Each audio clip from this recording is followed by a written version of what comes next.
বিফলতাৰ প্ৰমাণ দিছে বিজেপি দলৰ বিফলতাৰ প্ৰমাণ দিছে সৰ্বানন্দ সোণোৱাল ডাঙৰীয়া বিফলতাৰ প্ৰমাণ দিছে অমিত শাহ ডাঙৰীয়া বিফলতাৰ প্ৰমাণ দিছে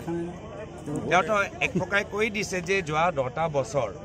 বিজেপি কেন্দ্ৰত ৰাজ্যত থকা সত্ত্বেও প্ৰধানমন্ত্ৰী মোদী ডাঙৰীয়া 16 মে পিছত সকলো বাংলাদেশী টালি টোপলা বান্ধি গুচি যাব লাগিব নিজে যে ফেল হ'ল এইটোৱে প্ৰমাণ কৰিলে না শুদ্ধ এনআৰচি দিব পাৰিলে ন 6 নং দফা যোগেদি কিবা সাংবিধানিক সুৰক্ষা দিব পাৰিলে এটাই কৰিলে যে আদানী আম্বানীক মাটি দিলে নিজৰ পৰিবাৰক মাটি দিলে ফ্লাইঅভাৰ কাষত মাটি কিনিলে বিজেপি লিডাৰবোৰে তেওঁলোকে বাগান কিনিছে দুখীয়া মানুহক উচ্ছেদ কৰিছে এইখিনিয়ে কৰিছে আৰু তো এইটোৱে তেওঁলোকৰ যোৱা 5টা বছৰৰ হিচাপ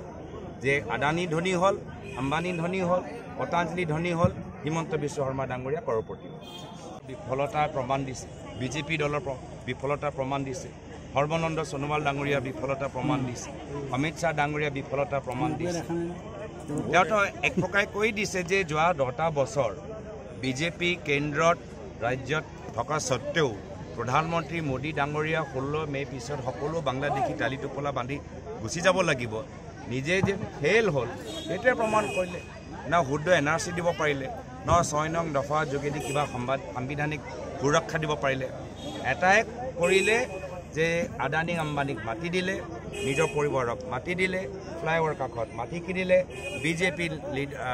লিডাৰবোৰে তেওঁলোকে বাগান কিনিছে দুখীয়া মানুহক উচ্ছেদ কৰিছে এইখিনিয়ে কৰিছে আৰু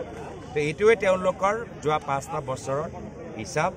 যে আদানী ধনী হ'ল আম্বানী ধনী হ'ল পতঞ্জলি ধনী হ'ল হিমন্ত বিশ্ব শৰ্মা ডাঙৰীয়া কৰপতি